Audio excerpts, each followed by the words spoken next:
My name is Gamez de Francisco. I'm from Cuba, and I came to the States when I was 21. I've been making art since I was 5. I remember the first moment when I made a drawing.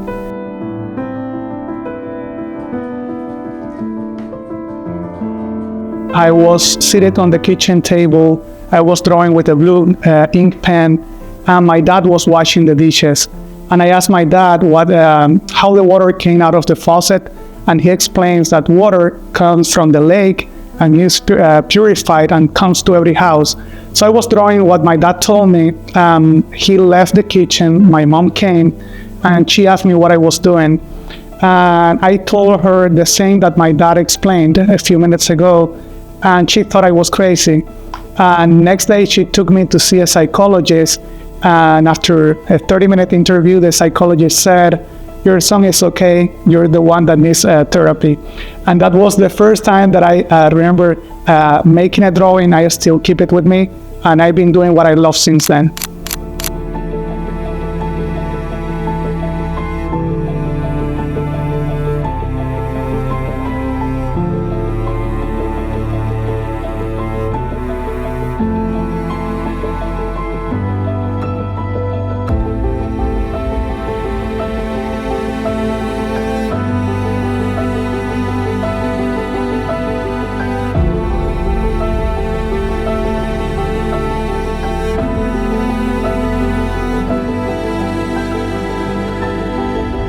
Nachely Martinez. I was born in Cuba. I came to the United States when I was 7 years old.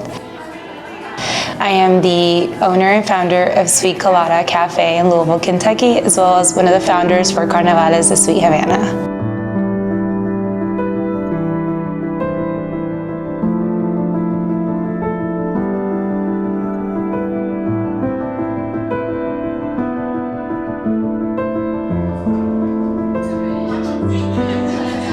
I feel really lucky that I get to celebrate my culture through my business. Cuba was my home, but not home is a feeling that I carry with me and that I get to show off through the culinary arts.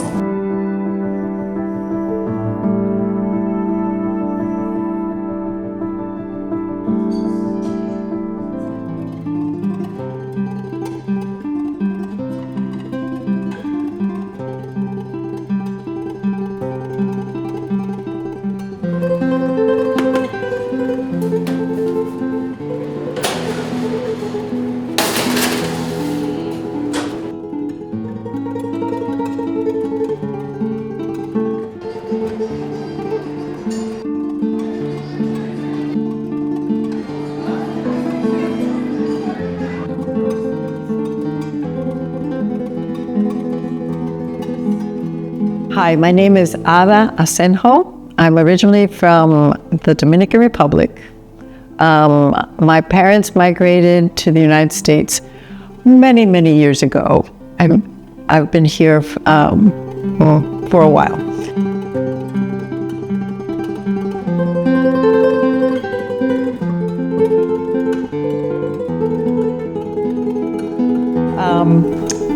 I'm primarily a visual artist and curator. I work with organic materials and botanicals.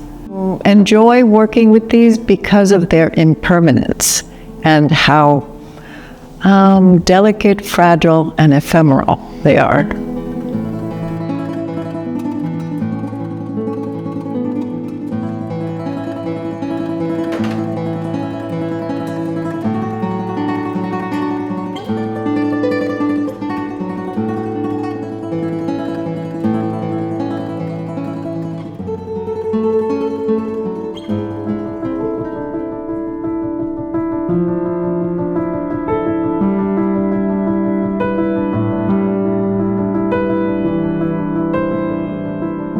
My name is Sanaan. I'm from Kurdistan region, northern of Iraq.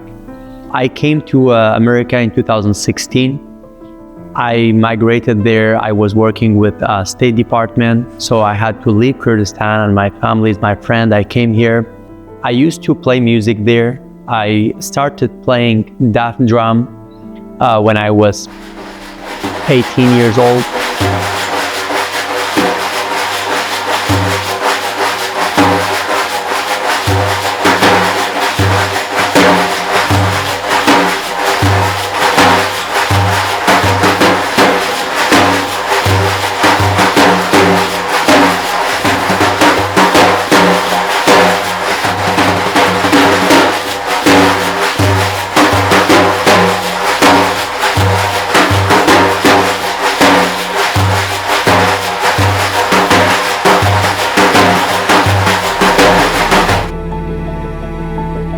I've been playing since then, and I've been singing also when I was in Kurdistan.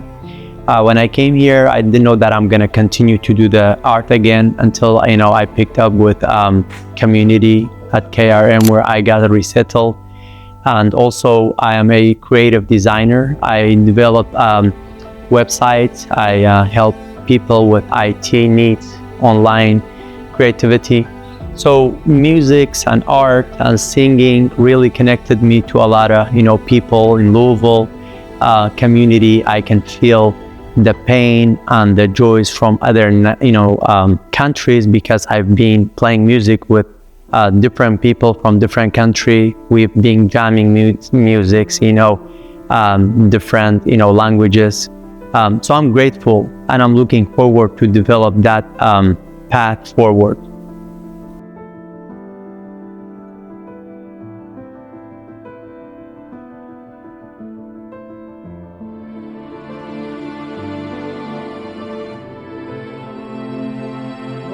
My journey as an artist has been evolving. It wasn't a thing that just happened. I came to this country, my parents were Dominican, I was in a Dominican bubble. And so I always loved collecting flowers. My mother grew flowers, I loved collecting them, I wanted to keep them, I would press them. I started making things, and you know how that evolves, and you just keep doing a little bit of this, a little bit of that. Yeah. How about for you? Well, for me, I used to like when I was a kid, I used to listen to music with my dad, because we were going to places. My dad had a truck and was listening to music, and I was obsessed with some of the music. I was just like, wow, Then I was kind of singing the music that he was playing. Then I found out that, I sing good, Then I became famous within my friends. They were asking me, like, I've become the guy who can sing. Like, they're asking me to sing, and that becomes, hobby. Then I went to, I started to, explore some, instrument and music. First in 2003, I went to a violin, lesson, but that looked too difficult, and I was, very busy. I stayed for a while, then I quit. Then I saw some people playing deaf in an event. Then I loved deaf. I'm like, wow, this, small instrument is like a kind of circle, has strings. I was just going to ask you, what is deaf? Yeah, it's like deaf. It's spelled DAFF, which is, Kurdish, of like 5,000 years old, instrument from Kurdistan. We played in occasions, in religion, ceremonies, things like that. When I saw that, I loved it. And when you look at it, it looks really easy. So I bought one, but then I could not play. I had to like, try a lot, and then, go to friends who play. Then I took some courses with, friends. Then I start to play. And then for like, events and, concerts, at some point TVs, they're asking me to play for them. So I did that for a while. Then I start to sing. I used to sing in the local, TVs for the local events. And then I, kind of like teamed up with some other musicians. I was playing dub for them when they had a, live music, music on TV. So I did this until I, came to America. And then when I came here, I didn't really know that I'm going to do art again, because, in my mind, I'm like, I'm going to a different country, different language, even though I was, speak English and everything. But I was like, in terms of singing, it's different. Right. And also, I didn't know that I'm going to play deaf again here. But I just got some deafs as a memory with me. Until, I got resettled by KRM, and then they asked me, like, what's your hobby? What have you done? When I told them about the music, they told me to, play it. So they kind of brought me back to this, world, art. Yeah. Well, then I've been, playing since then, doing so many events, teaming up and then collaborating with different musicians from around the world. Wow. Yeah. What about you? So when I was 11, I started to become a dancer in Cuba. I thought it was a good idea at the time, but the training was very painful. I would have to train 8 hours per day. Then I have to go to take private lessons after that if I wanted to be able to pass the test. And I did it for 4 years. And the only thing I learned from that school is discipline, because I was, when you're a teenager, you don't want to be 8 hours doing something that could be painful. And then after the... You can do that. Yeah.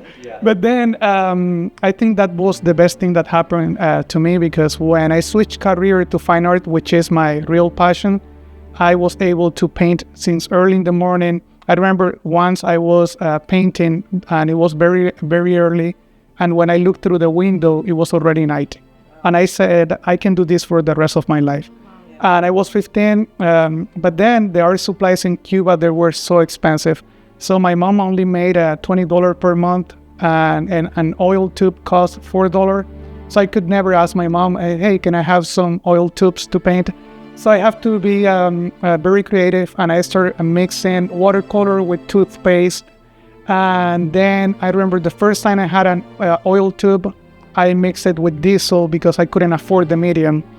And then I also was stealing the blankets from my mom's closet because I wanted to paint it on the blanket, and that was the only thing I found. And once we had a guest at home, and my mom was like trying to find the blankets, and she was like, "Where are the blankets?" I said, "Well, look at the walls, and you will see that." Where they are. Yes. So I was painting anything that I could find. So when someone told me, it's impossible to do this, I share my story, because I think when you know what your passion is and you have the discipline and you use all the things that you have close, you don't need to have like all the resources like we have here in the States. So use what you have close to you, and then everything is possible. Nice. Yeah. Wow. Yeah. How about you? Yes, I'm also from Cuba. I think my story is a lot different because I'm in the culinary arts, but food is at the center of everything. Yes. And Indeed, yeah. Is at the center of everything that I've ever done. And so I think of like my earliest memories, and I think of like picking the rice with my grandma, and then as I got older, doing different things, and everything revolved around food. Yeah. And it's that irony, because there's a food scarcity in Cuba, right? And so you have all these milestones that revolve around food, and there's not a lot of food. Yeah. So a lot of my memories are making the most with what little we had, and that was when we were there. When we came to the United States, I came when I was 7.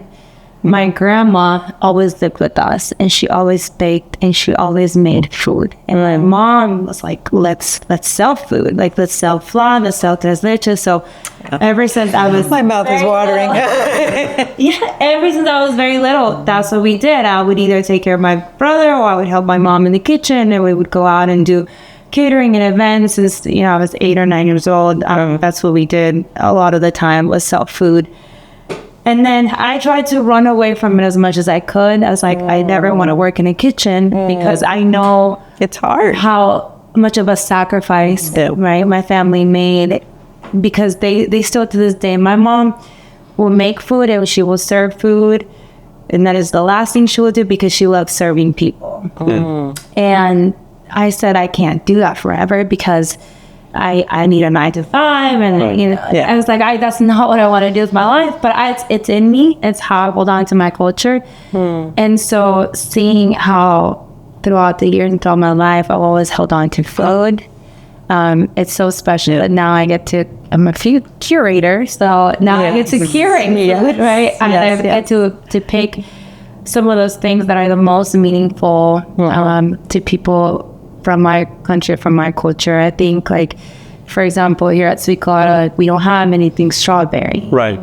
We don't grow strawberries in Cuba. Right. So I'm not going to have strawberries here, because this is how I hang on to, guava is what we have. Yes. Yeah. So that's the kind of, and that cafecito, and I could make a cappuccino, but that's not what we drink. So I make a cafecito. To be genuine, Yeah. Exactly. So it's my way of, I guess, curating a lot of those memories and the nostalgia growing up and following in my mom's footsteps. She's still very involved, and she's the one she's the hands behind everything that we do here. Okay. Nice. So it's a way of continuing to honor her and my grandma and all the traditions that come with it. Yeah. I think it's beautiful when you come to America, you get to experience a lot of different cultures, and you start to interweave that with your everyday life. I think, you said that your household was very Dominican, and your circle was your bubble was very Dominican. I would say my home was very Cuban, but outside my bubble was not. And I started to interweave, the culture here, my friends, the United States into my everyday. And I found that holding on to Cuban food for me was a way of preserving my culture.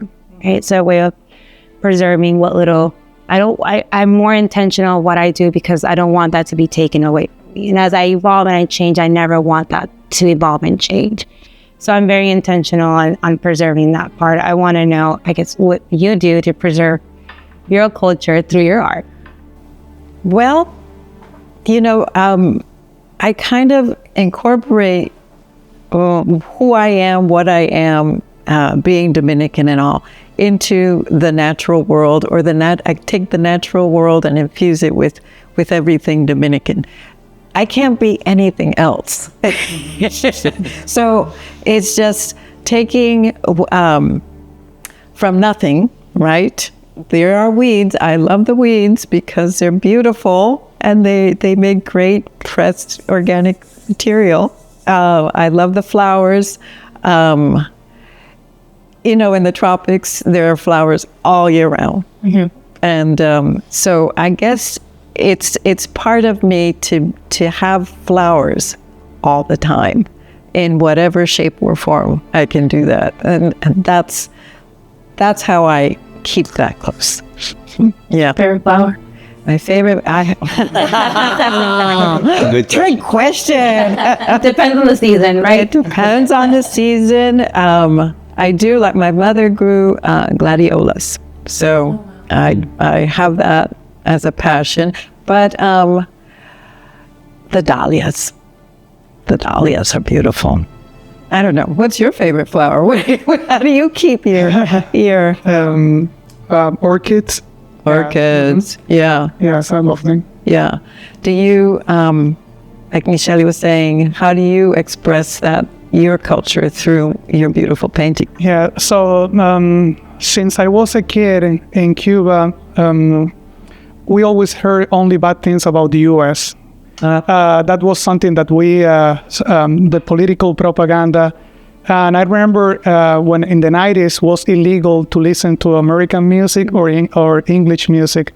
And my dad and my mom, they used to listen to that music, but with the volume very low. And I remember my favorite song is How Deep Is Your Love by Bee Gees, because one day I was listening, I was maybe like 6-7 years old. And then I tried to raise the volume and my mom says, don't do it or we can be in trouble. They could lose their job or even go to jail. So that's, and also the dollars were illegal. To have $1, you can be in jail for 5 years. My dad, he received a lot of tips because he was working in tourism. And every time he came home with dollars in his pocket, he could be in jail. So he hid the dollars in bottles and he built a wall in the house full of bottles with dollar. When it finally was legal, he took a hammer and he broke the wall. So Cubans are very creative. They always find a way to survive. And then when I started watching movies about the U.S., we didn't have too many references.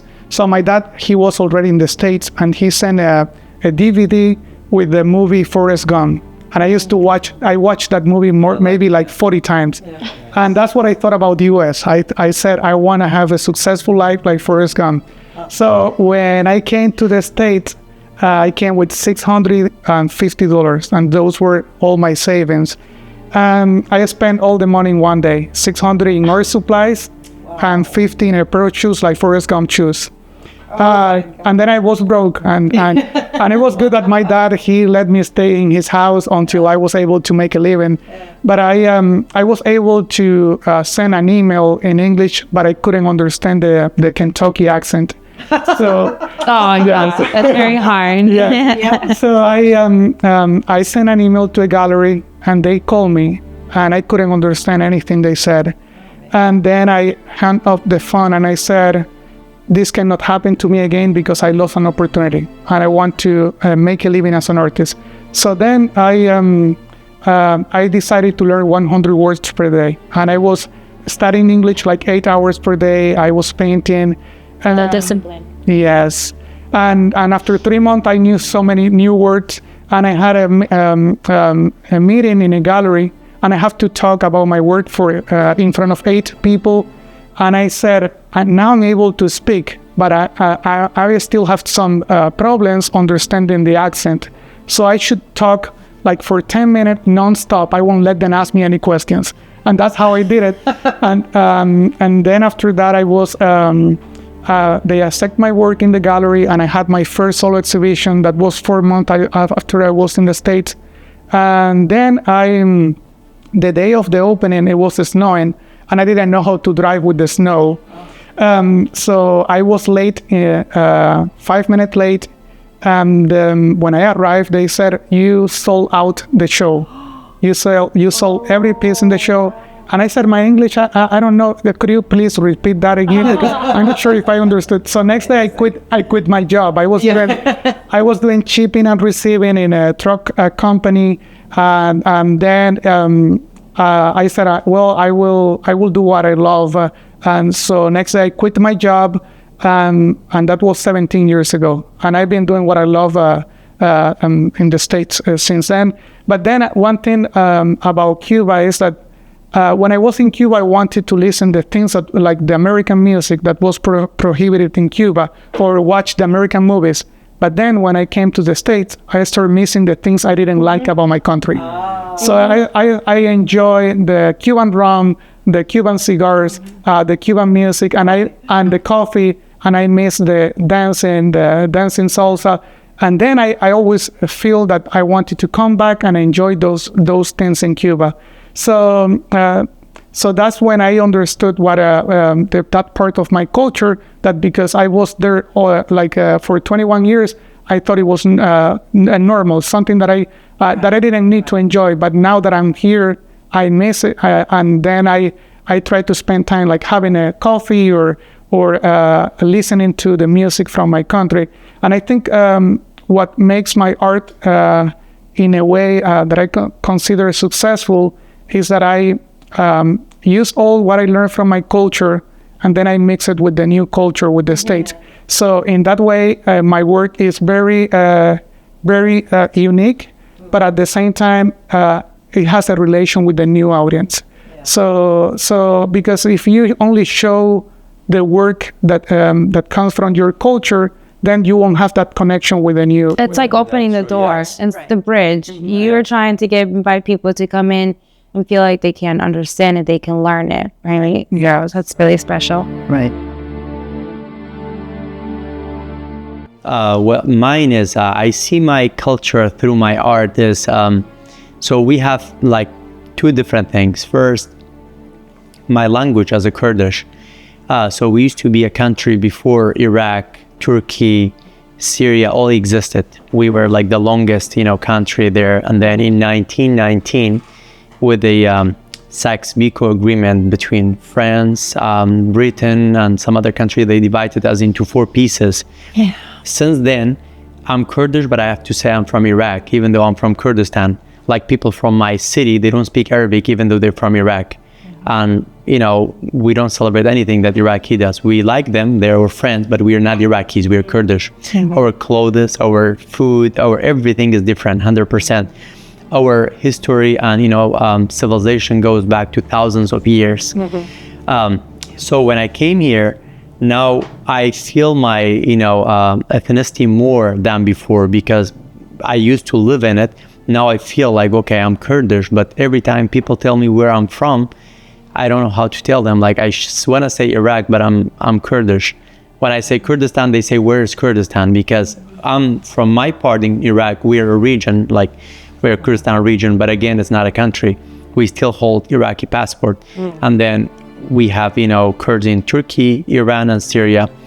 So here, when I do art, actually, when I play deaf, I'm so grateful because, and even people, when they see it on Facebook and stuff, they all say me, thank you, it's the Kurdish people, because deaf is oldest Kurdish instrument in the world. Nobody can deny that this is Kurdish. It's not Iran. It's not. No, it's Kurdish. It's like, even though we don't have a country, but even ask Turkish, if they can be honest, they say, yeah, this is Kurdish. It's, so when I play deaf, I'm always telling people, hey, I'm Kurdish. There's a nation, it's Kurdistan, living there. We don't have a state. It's taken from us. The Sykes-Picot agreement was done in 2019, and we did not get our country back because, Turkey, Iran, Iraq, and Syria taking the part. My part in Iraq right now is the strongest, though. We are the region. We are recognized as a Kurdistan region. We have our flags, our anthem, and everything. So I really do preserve my country with my art because I play deaf. Deaf is Kurdish. Also, I start to collaborate with musicians from Cuba, from other parts of the world. Playing deaf. Mixing deaf with Cuban music, with Appalachian music here. I have played with Julia. She sings Appalachian music, and then now I have her to sing Kurdish and me part of English, so we're mixing. Oh, cool. Now we show the world we are here, we're Americans, I'm proudly American now, but I can still show and then introduce my country and the language and the nature and everything that we have to the world. So I think I can resonate and then find the best way of telling people what's Kurdistan all about is through music, through art, through our food. You asked about food. We are known in the whole Middle East for food. And, Kurdish food? Yes. Oh, okay. Kurdish food. In 2014, Erbil, my city, was chosen as a capital of tourism in the whole Middle East just because of the food and the hospitality. Erbil, okay. So that's all about me. Have you found a Kurdish community here in Louisville? Yes. So we have in Nashville, we have about 55,000 Kurdish family. We call the small Kurdistan in America. Oh, Wow. Yeah. Nashville, Tennessee. Nashville, Tennessee. 55,000? Literally, we have everything there. Most of the time when we have an event, the Nashville bridge, they actually put a Kurdistan flag all the time. How does that make you feel with that? Very, very happy. Yeah. When I go there, the barbers, restaurants, goldsmith, we have villages there, everything. They're Kurdish. We have a lot of Kurdish here. But also in Louisville, we have about almost, as a family, we have, I think, 55 families here. Okay. But we have about 300 individuals that, Kurdish people.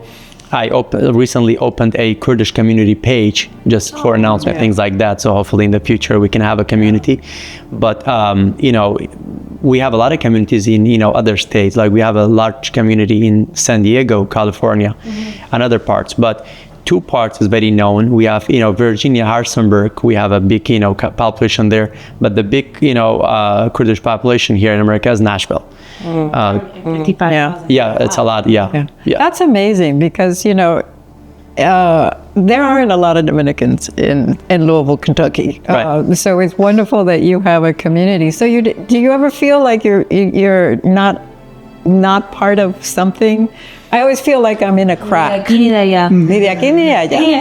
From here, Yeah. not from there, somewhere. And sometimes I get to go back to my country, but I'm different there too. Because once you're doing this, you're not the same. That's true. Yeah. And it's all, interesting because I didn't really plan to come to Kentucky. So when I was given this opportunity to come to America with SIV, Special Immigration Visa, due to working with U.S. government, they will ask you to choose a place, what's your address in the United States, where you're going to go. I have chosen Moorhead, Minnesota. Moorhead, Minnesota? Yes. I didn't know anything about any state, but I had a friend there. Later, I found out that, Minnesota is cold and I hate cold. Yes. I'm like, no, that's really not gonna work with me. So then I was like kind of in a hurry, in a rush, like, okay, find another place just to go, because I was getting closer to, come there. And one of my friend that used to be interpreter translator with the U.S. Consul with me, he was living in Kentucky. And I didn't even know Kentucky is actually closer to Nashville. We have no idea. I never heard Kentucky. The only word Kentucky that I heard is Kentucky Fried Chicken. Right. Yeah. Well, that's so, what says. Yeah. Oh, you live in Kentucky Fried Chicken. They always tell me. When I called my friend, I said, where you live? He said, in Kentucky. I'm like, Kentucky? What is that, a state? He's like, yes. So I said, give me your address. I'm going to come there just so I can get to United States. Then I can go somewhere else. But yeah, so it was all like, I came here by chance, but I loved it. I could not, leave it. And I'm really grateful that I, found out that, Moorhead was, cold. So I came here. There are no coincidences. You're meant to be here. I'm meant to be here, right? Yeah. Mine's similar to Louisville is one of the largest per capita populations of Cubans. Right. Miami, right? Per capita. And I think it's fascinating. I had no idea. I grew up in Las Vegas because when we immigrated, Las Vegas was one of the asylum cities where Catholic charities placed people. Yeah. And so there's just a lot of job opportunities when I came. So I ended up building my life out there. And it's very little Cubans. I mean, and again, it goes back to my culture was my living room, my house. That was my safe haven. And when I grew up and started, I didn't have like soundboards that were comforting to me. There were other cultures. I grew up for a lot of Mexican culture, a lot of Arabic, a lot of different cultures that were not mine. And it was very special. I loved it. I appreciated it. But the older I got, the more I wanted to hold on to mine. And I was like, how do I celebrate my culture? It's similar to what you're saying. I found myself wanting to learn how to salsa dance. I grew up dancing salsa. I know how to salsa dance, but I took classes because I was like, I want to do more. And I think as to becoming a mom, it's like, well, I need to pass this on. And she wasn't born in Cuba, so how do I pass on? You have everything. Baby? I'm a 9-year-old. Oh my God. She's a teenager. Wow. And she loves to dance. She dances salsa, and she knows all the Spanish songs, and she's found her little Cuban community of girls, and she says, I'm Latina, and she's her father's from here, and she's like, no, I am Latina, like I am Cuban. And I think that's so special. I wanted to pass that on because I was holding it on like a little glass ball. I was like, this is so fragile to me that I have to pass it on. And my mom had moved to Kentucky around 2016, and I started visiting her. And I was like, Kentucky? I would never live in Kentucky. What is it, Louisville? Yeah. And I started visiting her, and I started hanging out at my mom's house, my grandma. And I miss this, and the beans, and the smell. She wake up my grandma wakes up still. My grandma's 87 years old. She wakes up at 8 in the morning to start making the beans.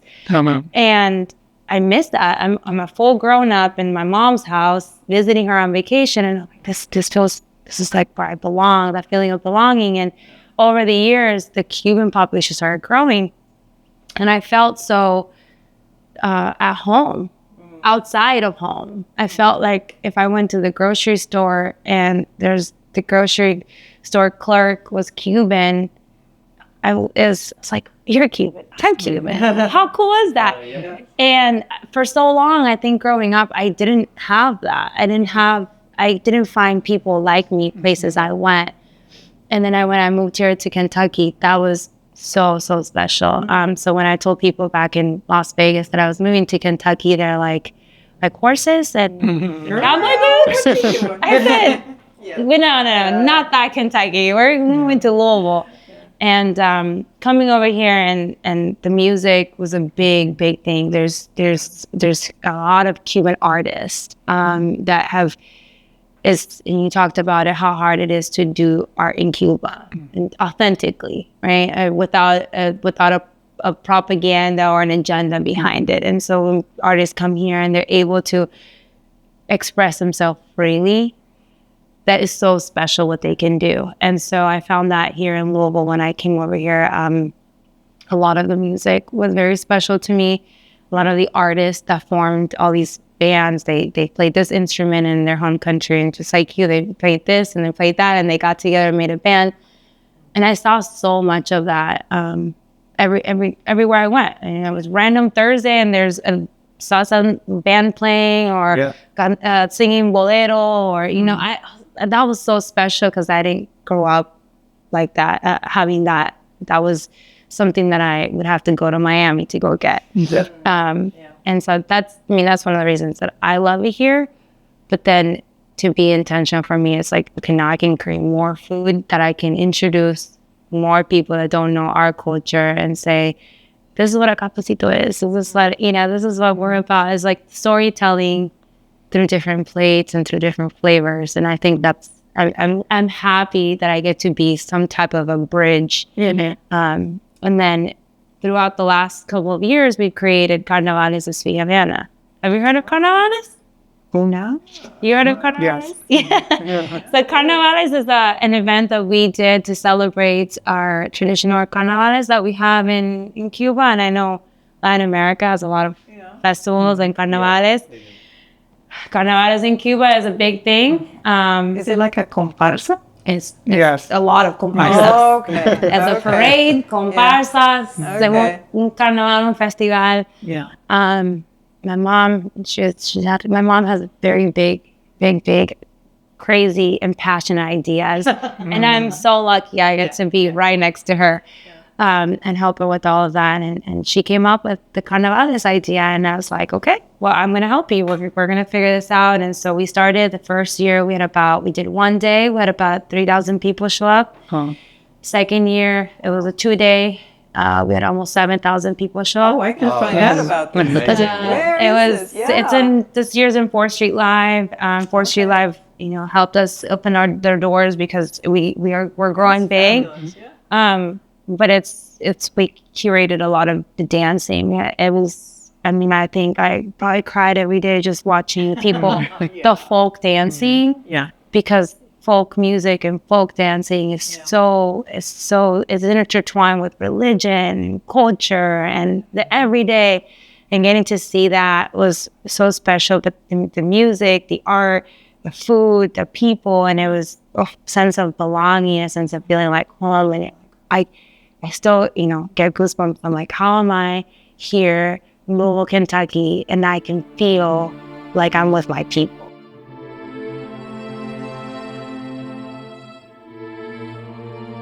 I came at 5, so that was, as you can see, a very long time ago. And it wasn't as easy. Well, I'm not going to say easy. It was different. Yeah, it was different. Yes, my parents wanted me to learn English, so that was like the first thing, and they concentrated on that.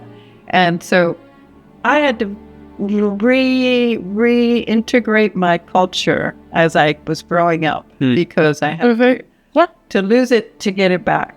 You have to go looking for it. Yes, I had to go looking for it, even though it was a bubble. But it's easy to get lost. Yes. Yes, because you're pushed to go in a direction, but then even though there is Dominicanness all around me, pushed to keep forward, to make progress, to like my father said, when somebody said, aren't you upset at how they're going to college and they're doing this and they're leaving you behind? And he said, no, that's the way it's supposed to be. So that was my trajectory. So even though it was there, I was pushed to go a different direction, and so I had to come and get it back. And it's not that hard. I can go back anytime, but to absorb it completely, it takes some letting go, right? And yeah. It's a little bit different. I'm the oldster here, so But it's like you said though, like you can't be anything else. I can't. Your DNA is your story and what's shaped you, whether it's a mix of this or a mix of that. Like that is who you are. Yeah. And it shows up through your art, right? Like, Definitely, yeah. Yeah, that makes sense. And it's really different here. Like now I have 3 kids. They're all born, like all 3 born here. You have 3 kids. You guys look so young. But thank you. So our oldest son, his name is Lowland. So we're trying to make sure that they still speak Kurdish while they they're English and do everything with the school. How old is Lowland? Lowland is gonna be 9 in actually in 19. So yeah, March 19. Yeah. So he's 9, but he speaks Kurdish with me, and he's fluent in English. But I get so many questions from Lowland and especially from Bella. She's 5. She's almost 5. When I tell them like, what do we eat, what do we do, they always question, why are you doing this? Or why are you wearing this? Why are we not doing this? So I always have to remind them like, yeah, this is great. We can do that also, but we also came from a different part of the world. When you go back, you should know, your culture, you should know the language, or at least, know the things there, culture. So now my kids know both, food, English, like Americans and Kurdish. Yeah. So they know when we go somewhere, they know that this is not Kurdish. They know this Kurdish. So now they're kind of like already accepting both. Like the code switch, right? Yes. It is the code switch. Yeah. It's like when they're by themselves, they only speak English. Right. When they talk to me and the mom, they speak to us in Kurdish. It's so interesting is I did grow up with a lot of friends whose parents did not want them to speak language at home. Still? Okay. And speak English, so you lose your accent, and it's easy. Things are just easier if you don't have an accent. You think it is. That's the thing. Yeah. So I had so many friends who their parents wanted them, and their parents barely spoke English, but they wanted the kids to only learn English. And I find it so different. And now we as a generation of parents are doing the opposite. Like, no, you only speak to us in this language at home. Yes. It's preserving what little we have left. Yeah. Because they can always learn in school easily English, Right. Yeah. But it's your language that normally as a since I work in language services, when we assess an interpreter, someone to become an interpreter, we always tell them like language is not enough.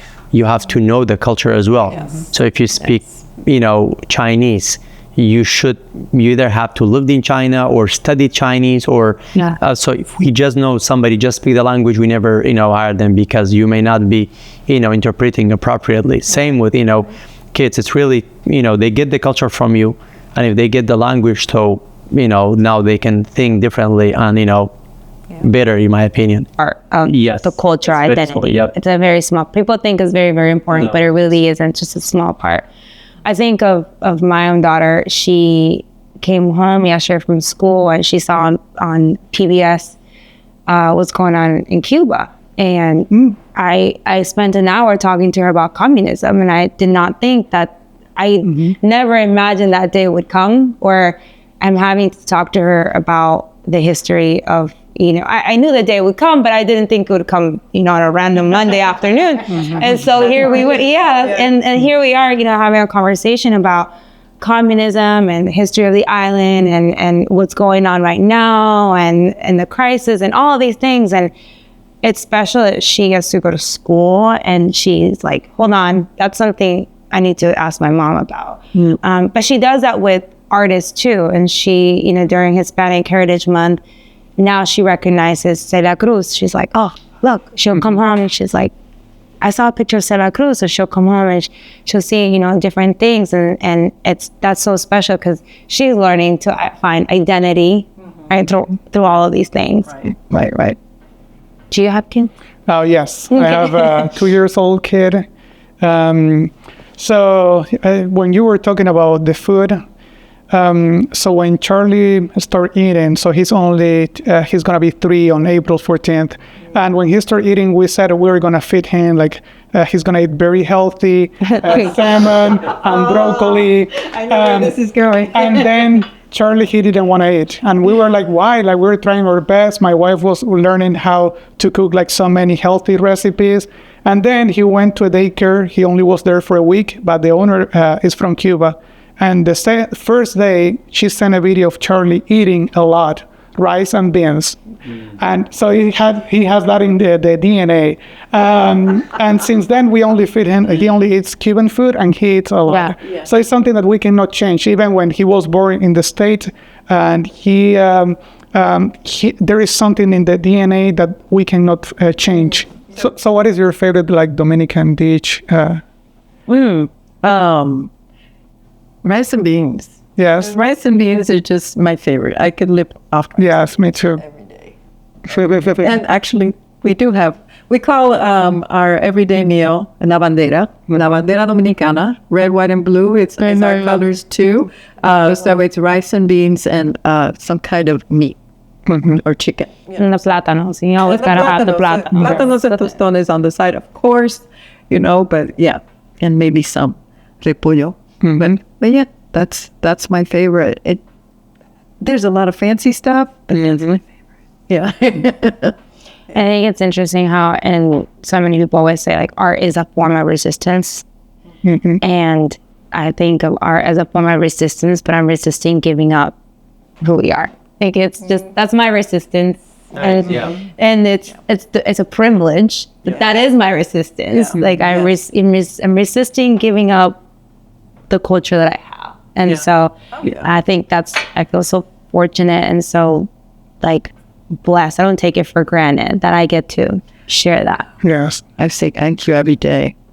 When I was 11, because my parents became citizens, so automatically I became a citizen. But most recently, with the political situation, I was kind of taken aback when I was applying for Medicare. I'm that old.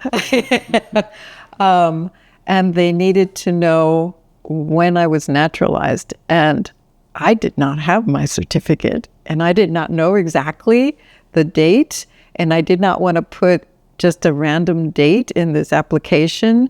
So long story short, I requested my naturalization certificate because I'm afraid if I don't have it, something might happen. Yeah.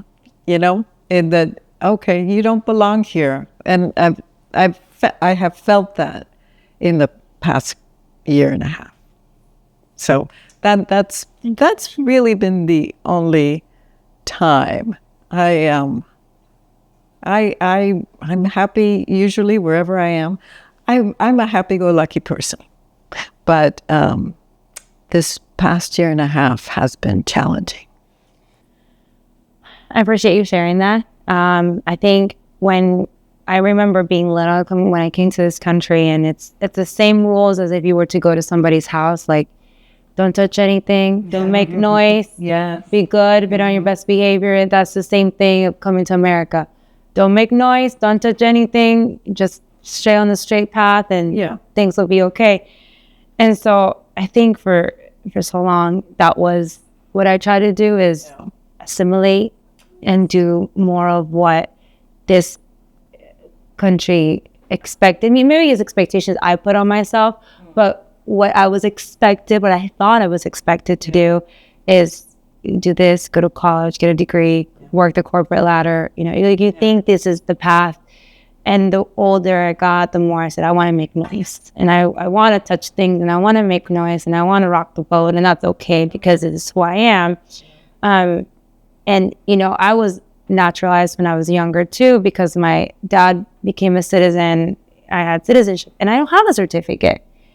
And this past year, the same thing. My dad called, like, you should probably get a copy of the certificate. And I've never had a copy of my certificate. I just have a passport. And I've always felt so welcomed, and I've always felt so secured. And I don't think that's necessarily the same feeling, but now I feel that unease. Like, I do need a copy of my certificate. That little nagging feeling. I do need that because I'm going to continue to show up very loudly. Yeah. Okay, Good. so I'm not going to quiet down again. Yeah. Yeah. I don't know. Do you all feel that little nagging feeling? I mean, I honestly feel kind of the same. So since 2016, I came to the US. Every time that people were asking me, like, have everybody treating you guys well? Have you have any challenges? And I was like, I had no problem. Everything was smooth and great. Yep. I was like, no, actually, not even once, nowhere. And also, like, my wife is hijab and things like that. We go everywhere. I've never seen any bad, experience. We're fine. But last year, as you stated, that it's been I would say the most challenging, year for me personally, because I applied for passport card for my wife, and I asked her to keep it with her, and then kept my passport card with me. I had my brothers to do it. I was, inside, like, so concerned. I want to make sure they all know what to do if they get pulled over, things like that. But I wasn't pushing it to them. I wasn't showing them how concerned I was. I was like, well, you should have this, it's, they're like, why is like, what's going on? Like, nothing. It's just that, you see on the TV what's going on. So you never know. They were like, but we're all citizens. Like, my kids, they're all born here. I'm like, well, it looks, and then when I heard this, something from the court or something, I heard they said that, yeah, they have right to, racial profiling you just because how you look. They can ask you for your evidence.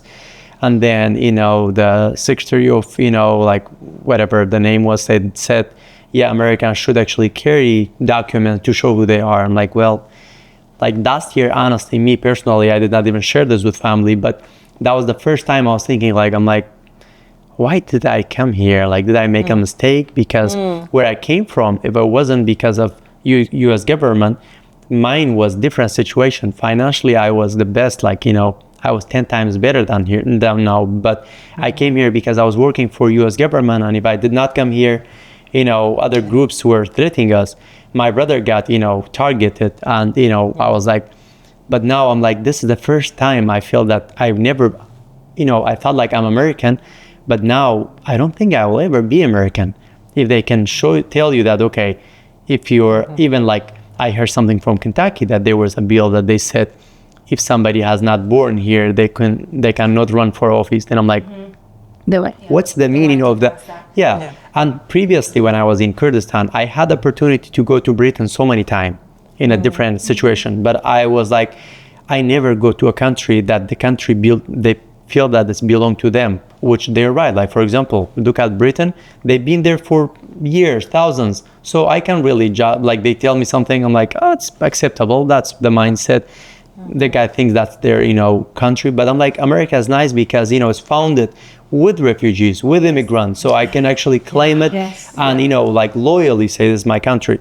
The past year, honestly, hasn't been that. And, like, I was like, that's the first year it got me thinking, really. I'm like, and going to anywhere with family and kids, I was always, while I was showing them that everything was perfect, but I was low-key always concerned to see, like, I didn't want to be in a situation where prove to people that, hey, I am a citizen. I'm like, why we have to come to this term? So I like relate to that definitely. Last year, that's the only challenge that I've seen since I came to the United States.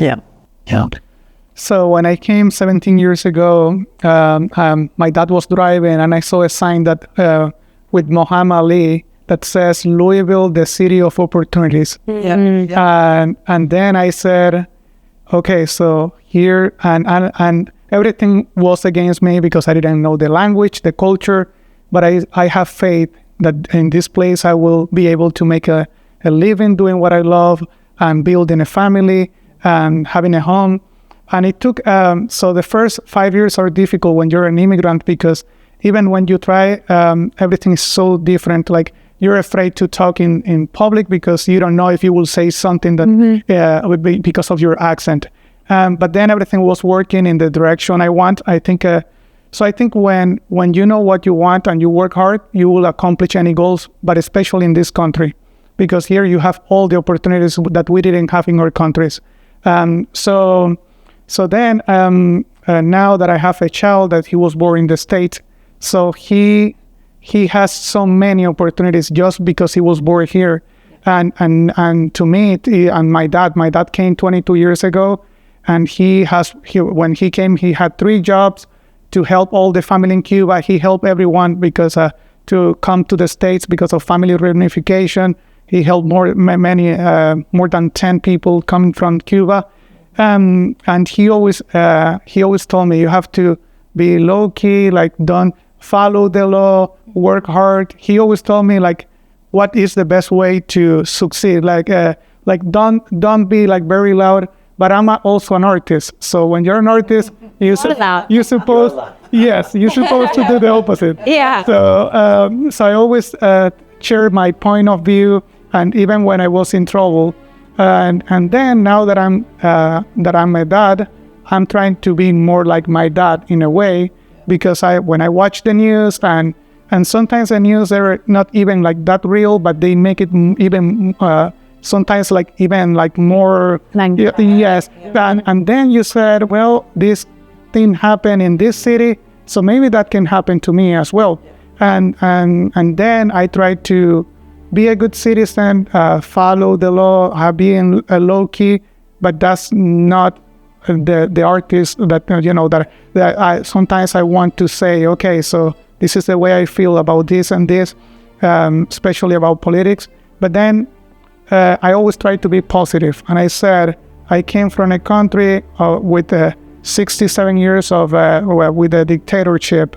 So the good thing that we have in America is that we have a democracy. So that means that if you don't like a president or what is happening, in 4 years, we have a change to change it. And meanwhile, try to do your best and try to don't get in trouble, because that's how life it is. And we have an idea, like we think like the ideal life, but sometimes we have like so many problems around us that we cannot change, even when we tried or we want. So we have to learn how to deal with those problems and keep moving on. I think what's interesting for us Cubans, and I think you probably feel some type of way about it, is like you leave your patriotism, right? Like you come to a new country and you want to be a good contributor to your new home. And I think when I come here, you're like, what does the Constitution say? What are the laws of the country? I want to be good for this community. I want to not take anything for granted, because you didn't have that. And so singing the Star Spangled Banner and the waving, those are things that also make me very proud to be in America, and all the privileges that we have here and the opportunities that we have.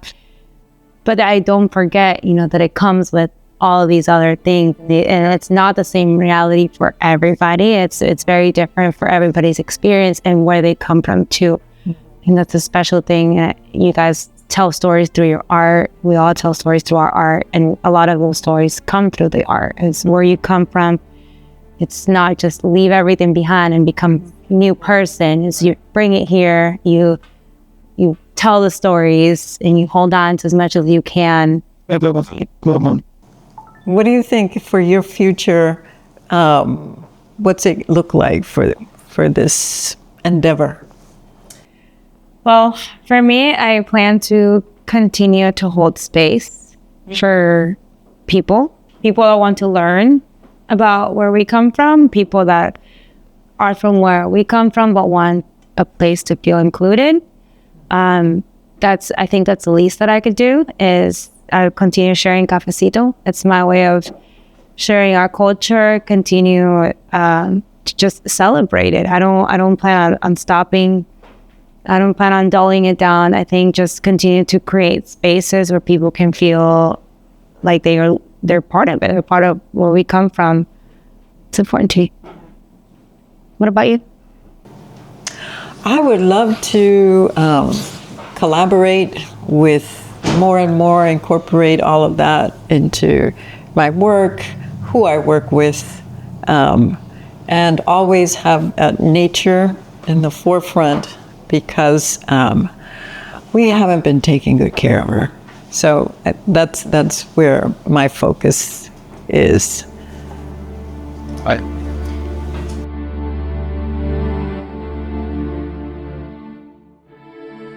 I just want to be able to make my child more humble and then like a better human being, someone that helps other people. Because first I used to be more selfish. I only thought about my career. Now that I have a family, everything changed. Now I'm more concerned about like I enjoy like a few minutes with my child, like playing with his toys, and then being, you know, like in a good gallery or selling a painting like in the best price. So all the things are changing. I think when we become wiser, we start admiring and enjoying these small things. Yes. So for the future, I want to keep educating my child in that way, and I want that will be my legacy, that each generation becomes a better generation. Yeah. Kids will do that for you. Yeah. That's nice. Yeah. It's nice. Do your kids do that for you too? Well, my kids, yeah. I mean, I bought a small DAF for, my kids. They were actually playing with it for a while, but then now it's, they have other toys. So I think what I'm gonna do, I'm hoping to, keep, develop and expand the connection that I have, play with more musicians. Now we have a lot of, great musicians here from Cuba, from Ecuador, from all over. Yeah. I may actually, I don't know when, but hopefully in the future, I get another instrument introduced to people here called saz. That's Kurdish as well. That one is like saz, yeah. It's like, guitar, like, strings, but it's, pure Kurdish. It's like kind of like goes together. Def and saz, like, it's even in the poem and everything. So I may play this in the future as well in some of my events. And I want to make sure that, at least even if I cannot do it in the whole America, but at least in Louisville, I can introduce, DAF and SAS and my language and the food, the things that we have to provide, not as a competition, but, as an addition to other, cultures in Louisville to embrace Kurdish, all the history that we have. And one very interesting thing to share, some of you may already know about it. We have occasion, which is a great event in Kurdish, we call Nowruz, which a lot of nations claim it, but it's Kurdish. Like Google will tell you it's Kurdish. So Nowruz, it's March 21st. At the solstice, is the spring. Yes. Your new year. Yes, yeah. My new year. And in Kurdistan, we have English calendar, Arabic calendar, but if you look at Kurdish calendar, the first day of our calendar is Nowruz. It's March 21st. Yes, it makes sense. Yeah, it makes sense. Yes, the new year should start. And you talked about flower, and our favorite flower is daffodil. When you go to Kurdistan, even when you go to picnic on the villages, little girls, they sell you daffodils. They have because we say daffodils is the, the new year and the first day of Kurdish calendar. So daffodil and Nowruz is our thing. Yeah. And the second that comes with Nowruz is our dance. Of course we are not, as Nashville, we are not a lot of people, but I'm trying to, make this, a little bit bigger every year. And then in the future, I want to invite, like Americans come, join us and then, participate in this event. Yeah. That's why we created Kurdish community here, like other, states. So we're trying to grow this. So hopefully you will, taste our Kurdish food. Can't wait. Yeah, great. Yeah, maybe one day we open a small section in your restaurant. We sell, dolma maybe there. So, dolmas, yes.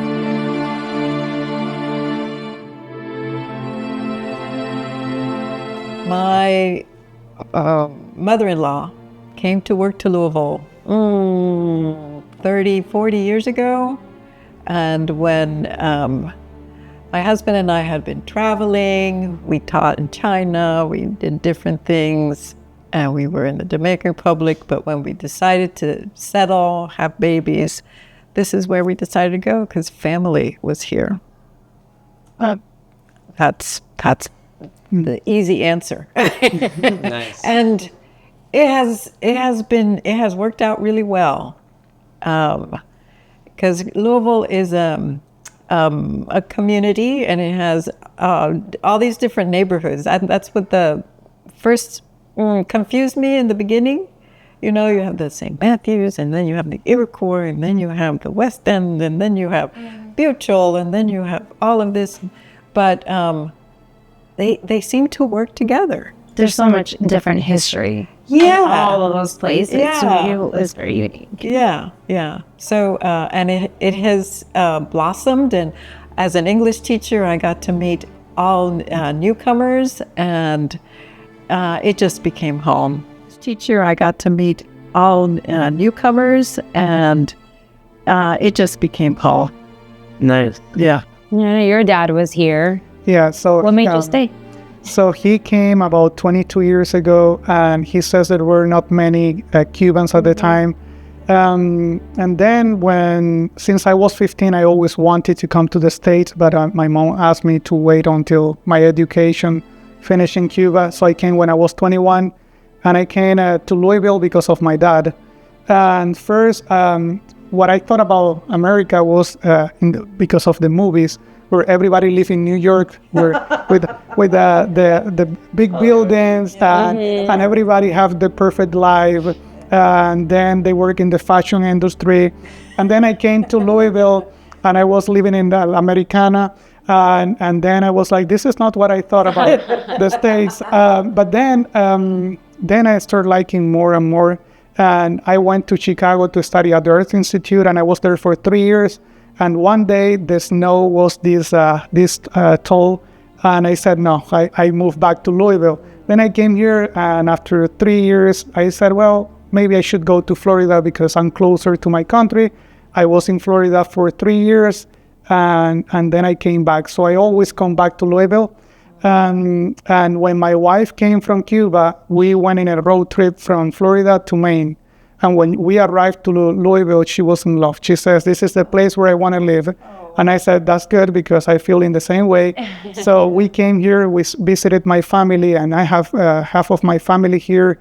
And then we said, when Charlie was born, our child, we said we want our child to be able to enjoy time, family time. So on weekends, like my wife loves cooking, so she cooks for like 8-10 people. We invited her. When we invite our cousin, we don't know if she will come by herself or she's bringing 5 family members. So you never know. You have to cook for like 10 people, and we enjoy that moment. Like we enjoy on Sundays to be with the family and to have my child that he's able to enjoy this. Yeah. Nice. Well, as I mentioned it earlier, me coming to Louisville was, wasn't really planned. It was like kind of by chance, I was last minute. I was like, this is just going to be my bridge. Just going to go there and then go into, I was thinking about like Phoenix or somewhere like, warmer, closer to where I came from. But I would say first impression when I came here, and since I was good with language and stuff, because when I came, I was an interpreter back then, I was kind of helping community, other states as well, like people who came before me, they were always calling me, that's what I want to get, help me with that. So I was already had the expectation.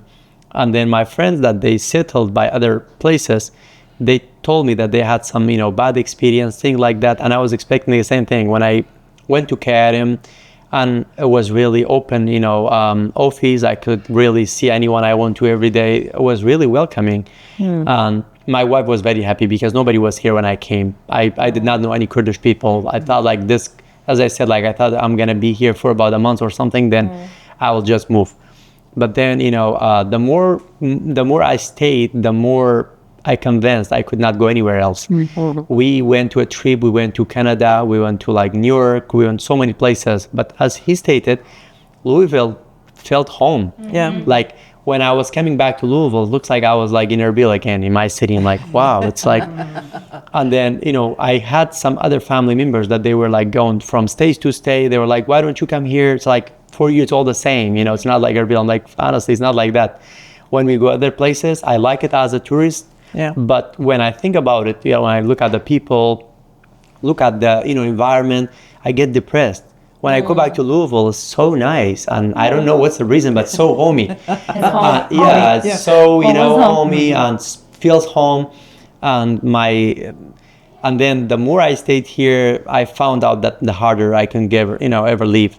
And, now I know exactly where I buy my things, where to go, my friends, my family, so bonded with, friends, so now it's impossible for me to go to another state. But I would say the main point is Louisville has been so welcoming for me. Yeah. And it's so easy to navigate the city. And you have, a lot of, different communities you can actually visit, have a connection. You have a lot of nice restaurants in a city. Yes. Like you can literally, I was able to finish my education. I graduated, so I feel that Louisville gave me a lot. Yeah. Now I'm in a phase that I want to give back if I can, build more, educate other people, help my community. And because of me, probably 10 more families came to Louisville after me, and they'll keep coming. Like, hopefully when things comes back, I'll have, Kurdish community grow here much faster. Yeah. I think I had my upbringing was around tourism, and grew up in Vegas. The city is funded by tourism. So the tax on tourism is hotel tax and travel tax. And so everybody's always focused on people from the outside coming in. So your business, your education, your city revolves around outside people, not people from your hometown. And so I thought it was so cool when I moved to Louisville. And it is your neighbors that make up the city's economy. Mm-hmm. And that is so unique because my whole life, I've always thought that I had to go and focus on outside people to motivate the economy or move the economy. And when I moved to Louisville, I said, it's your neighbor that supports your business, your art, your stores, your whatever it is you do, whether you're a mechanic or a teacher or a house, it is your neighbors are the ones that are supporting you. And I don't know that my business would be successful anywhere else. Maybe not, because people here are so open to accepting other cultures. Yes. And I remember when I moved here, and one of my friends, she's American, and she said that her favorite food was maludos, like plantains. Mm-hmm. And I had never in my life heard an American say that they love maludos. Plátanos are like plantains, because normally in the menu, if you go to a Cuban restaurant, it says plantains, but she called it maludos. And I was like, how do you know that? And she said, there's so many great Cuban restaurants in Louisville. Like, she's gone to Havana Rumba her whole life and all these other places. And I thought that was so cool. Like, this is a place where people know. You don't have to explain. I don't have to explain it. I used to go to, when I grew up, there's one Cuban restaurant that withstood the test of time. Close to my mom. And I knew I wanted my daughter to eat rice and beans as much as possible. And I was not going to be making rice and beans every day. So I moved close to somebody who made rice and beans every day. That's, it's interesting, how things plays out. I graduated from tourism guidance. So I was a tourist guide, mm-hmm. And I was working for Kurdistan Adventure, where American or rich people coming to Kurdistan, I was taking them, we arranged the whole things. We had buses, wow. So, but I did not do nothing. I did not go to a place that it's like kind of touristy or like going to work for federal government, because, as I said, when I came here, all of my plan is just gone. Then I'm like, you know what? Normally, like they say, God has better plan for us. Mm-hmm. So I think that's what it was for me. As you said, I meant to be here. So now, I think Louisville's good. Yeah, it's a good city. The city of opportunities. Yes. Yeah.